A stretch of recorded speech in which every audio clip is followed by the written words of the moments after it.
કેમ છો મારા કલેજાઓ, મારા બ્લોગમાં તમારું હાર્દિક સ્વાગત છે।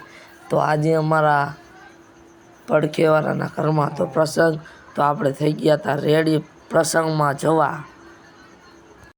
તો મારા કલેજાઓ આપણને ભેગો થઈ ગયો તો એક આપણો નાનો મિત્ર, એને આરે આપણે કરી લીધા રામ એને પણ કરી લીધા રામ। આપણે તો હવે મારા કલેજાઓ આપણે જવાનું તો ભગતના ખેતરે।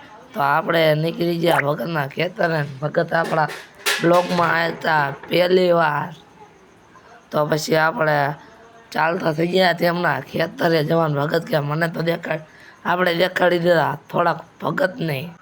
તો મિત્રો આપણે જવાનું તો ભગતના ખેતર અને પહોંચી ગયા ભગતની મોટરે। ભગતે જોયું તો મોટર ચાલુ થતું નથી અને ભગત ગભરાઈ ગયા। તો પછી અમે ગયા ખેતર અને જોયું કે લાઈટ છે કે નહીં। અંદર જઈને બારણું ખોલીને અંદર ગયા તાર તો ભગતે જોયું તા ભગત કે લ્યો લાઈટ નથી। તો ભગત કે અમે કેવી રીતના ચાયડા ભરશું।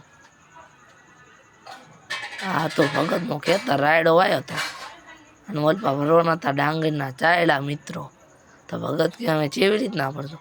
પછી તો માતા પછી ભૂકી ગયા જમણવાર અમે થયું જમણવાર ચાલુ થઈ ગયું છે પણ થયો નથી। તો અમારા કલેજાઓ આપણે જવાનું તો ફોટા પાડવાના આવી ગયા બધા બંકા, મોડક ગામના બંકા આવી ગયા હતા ને આપણે જવાનું। પછી આપણે પૂકી ગયા હતા લોકેશન ને રાજવીરભાઈને ઉતારવો હતો કે આવી રીતે પાંદડાવાળો વિડીયો આવી જાય આપણે કોબરા ગેંગ જમવાના છે આપણા મોટા ભગત। હવે મારા કલેજાઓ આપણે જવાનું તો આપણે TVS લઈને ગ્રાઉન્ડે। ફાઇનલી મારા કલેજાઓ આપણે પહોંચી ગયા હતા ગ્રાઉન્ડમાં અને બધા મિત્રો રમતા હતા ક્રિકેટ। તો આપણે પણ રમવાની છે। ક્રિકેટ રમીને પહોંચી ગયા હતા રામદેવ પીર મહારાજે હું અને ભગત દર્શન કરવા।